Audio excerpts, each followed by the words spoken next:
the car around the yard a little bit, and everything went good.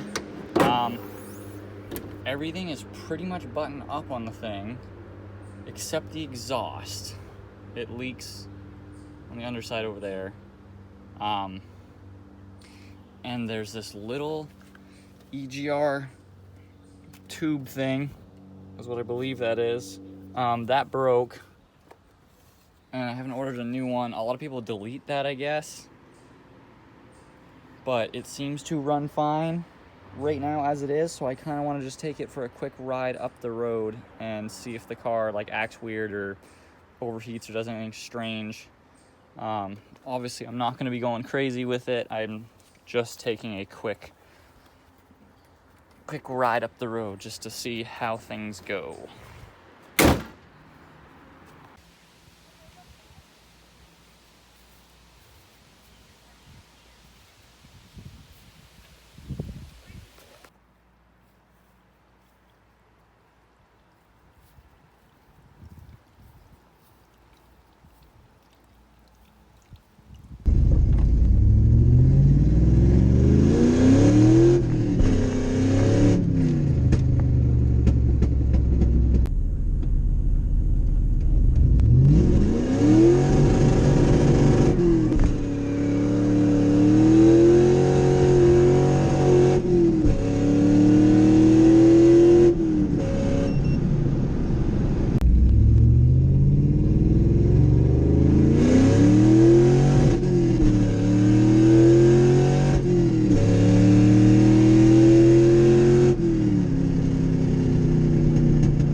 So, our little heat boots for the plug wires showed up. They weren't supposed to be here for like another week, so that's pretty cool. I go back, slap those on the Pontiac. And here is a thing that I mentioned, that there's one other quick little secret coming for the car. I don't even know how I'm gonna hook it up, but it's kind of a necessary thing for drift cars, and I've never done it, and I never really was gonna, but at the point where the Pontiac is now, it's definitely not a street car anymore. I'm just turning it into a drift machine, so I might as well just go all in with it. So this is a bunch of brake line. So if you can guess now, I got a hydro brake. So basically, it's not like a wicked cool one. It was like a cheap one. It was under $100, I think. So pretty much bolt it somewhere into the Pontiac, and then a brake line goes right in there. Fill it up with fluid. Thing should be pretty freaking cool when I get it all set up. Yeah, look at these bad Larrys, huh? These gonna be sweet.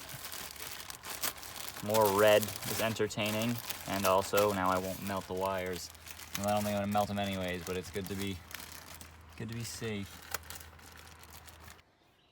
There's one side, all sleeved up. Got the sleeves on both sides.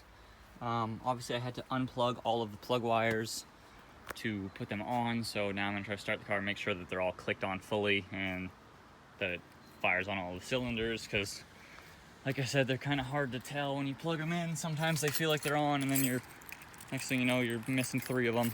So see if she starts and idles, or if you'll push a bunch of stuff back again. Good to me.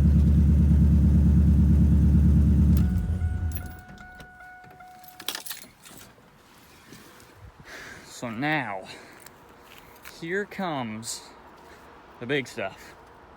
well, actually it's not really big, but the brake stuff. So basically there's kind of two options with the hydro brake. You can do like the dual caliper setup, which is where you add another, you have to get a caliper bracket that fits two calipers on it, and then you put a second caliper on the back or whatever. So there's two calipers on the back, so one of them is just for your regular brakes, and then one of them goes directly to the hydro brake inside. I don't want to talk about what's behind there, and basically I don't want to do all that crap. So the car is basically just for drifting in general anyways. It's just a toy car now. It's not a road car really. So when I am driving it, it's drifting. So I only want front brakes on the brake pedal anyways, and I want the e-brake to go directly to the rear. So what I'm going to do, what I'm going to try to do, is I'm going to cap off the rear brakes up here so that there's nothing going to the back, only goes to the front, which might make for a stiffer pedal because all the pressure is just going to the front. It's not like differing out. And then hook the hydro brake directly to the rears. So it's pretty much the most straightforward way you can do it. I've heard of people doing it before, but that's what I'm going to try to do. I was talking with a bunch of the guys at Napa. I'm going to trace these lines to see what goes where, but I think one of these goes all the way to the back, and I think only one does. I think, oddly enough.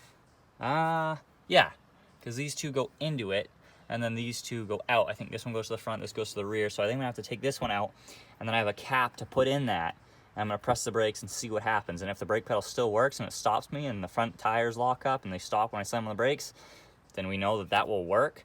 And then I can basically, I mean, I probably won't remove the whole line just in case later down the road I change them on to something else, but I'll leave this off. I'll take the brake lines out of the rear calipers, and I will put the other lines that go directly to the hydro brake on. So we've got some brake fluid from Napa, picked up the fittings that are supposed to basically block off that front one, the front line, two different sizes just in case one doesn't fit. The hydro brake itself came with these little like T-splits or whatever, so you can put one in and then go to both of the rear tires. I don't know why they gave me three. Maybe they're all different sizes, or maybe they're backups, I don't know. And then it also came with a bunch of brake line when I bought that. It came with everything pretty much, except the fittings to block stuff off, because that's my own doing. There's all my brake line stuff from the Stop Shop, and then a ton of fittings they sent with it. So we should be pretty much all set. The only thing I'm gonna have to do myself is make a custom bracket for this bad Larry so it actually stays in here. I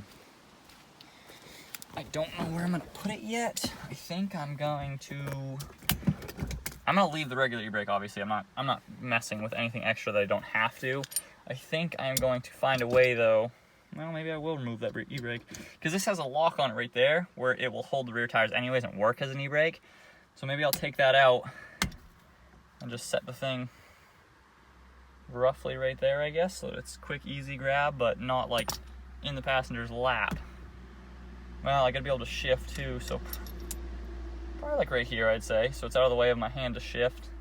So I'm gonna have to make a bracket for it to sit there, but it should be pretty friggin' sweet when we get it all done.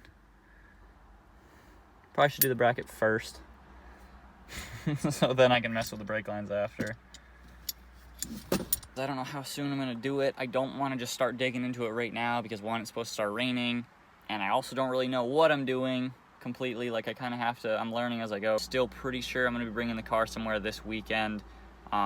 And honestly, there's a few other places I want to tow before this weekend in general. So I really want the car ready right now, and I don't need this at the moment. It's not completely necessary. I just want to start getting a jump on it and getting things going, but it might be next video. It might be 2 videos away. I'm not sure when I'm going to get it in, but I'm definitely slowly going to be working on this.